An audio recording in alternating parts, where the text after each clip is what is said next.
로마서 4장. 그러면 육신에 따라 우리의 조상된 아브라함은 무엇을 깨달았다고 할 수 있을까요? 사실 아브라함이 행위로 말미암아 하나님께 의롭다고 받아들여지게 되었다면 그에게는 자랑할 거리가 있었다고 할 수 있겠지만, 그러나 아브라함은 하나님 앞에서 자랑할 것이 아무것도 없습니다. 성경은 여기에 대해 뭐라고 말합니까? 아브라함은 하나님을 믿었으므로 그로 인해 하나님께서 그를 의롭다고 인정해 주셨다라고 되어 있습니다.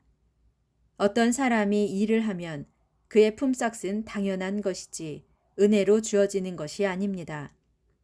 하지만 일을 하지 않아 아무런 공로가 없어도 경건치 않는 자를 의롭다고 하시는 그분 하나님을 믿는 사람에게는 그의 믿음이 하나님 앞에 의롭다고 인정을 받게 됩니다. 그래서 행위와는 아무 상관없이 하나님께 의롭다고 받아들여지게 되는 사람의 복됨에 대해서 다윗은 이렇게 말하고 있습니다. 죄를 지었지만 하나님께 용서를 받고 그 죄가 덮여진 사람은 얼마나 복을 받은 것인가. 주께서 그 죄를 묻지 않으시고 죄 없다고 인정해 주는 사람은 얼마나 복을 받은 것인가. 이런 복은 할례를 받은 사람에게만 내리는 것입니까? 아니면 할례를 받지 않은 사람에게도 내리는 것입니까?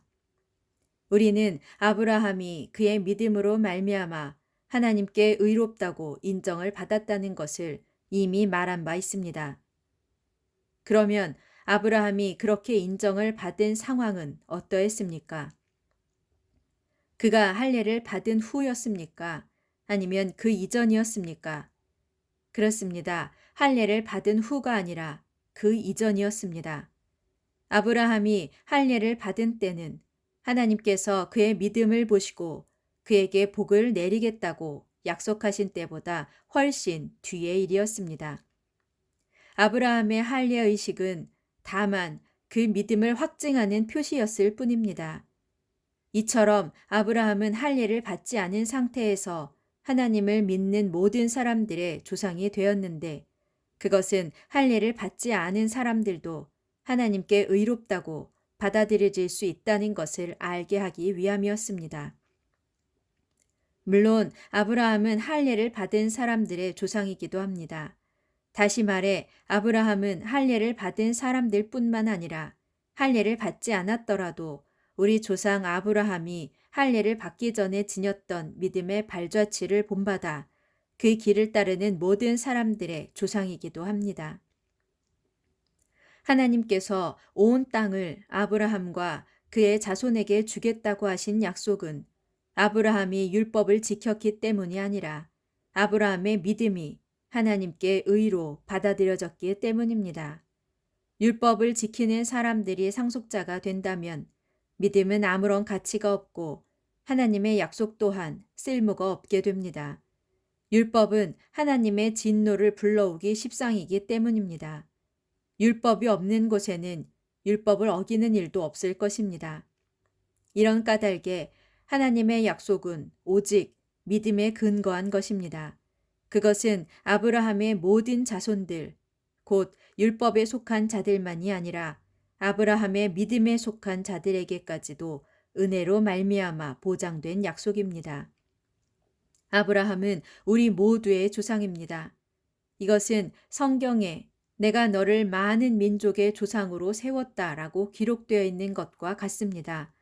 이처럼 하나님께서 보시기에도 아브라함은 우리의 조상입니다.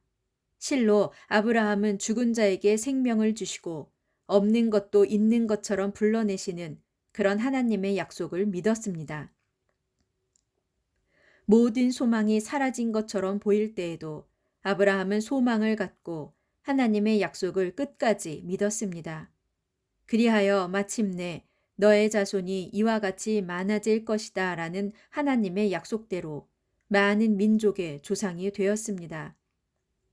아브라함은 100살이 거의 다 되어 자기 몸이 죽은 자처럼 연약해졌고 아내 사라의 태 또한 기능이 다해 죽은 것이나 마찬가지였음을 알면서도 하나님의 약속을 믿는 믿음이 조금도 연약해지지 않았습니다. 아브라함은 하나님의 약속을 굳게 믿고 조금도 의심하지 않았습니다. 도리어 믿음이 날로 더욱 굳건해져서 하나님께 영광을 돌리기까지 했습니다. 진실로 하나님께서는 어떤 약속도 능히 이루어 주실 것임을 믿어 의심치 않았습니다. 이 같은 아브라함의 믿음 때문에 하나님께서는 그를 의롭다고 인정하셨던 것입니다. 그를 의롭다고 인정하셨다라는 말은 단지 아브라함에게만 해당되는 것이 아닙니다. 그것은 오늘날 우리에게도 해당되는 일입니다.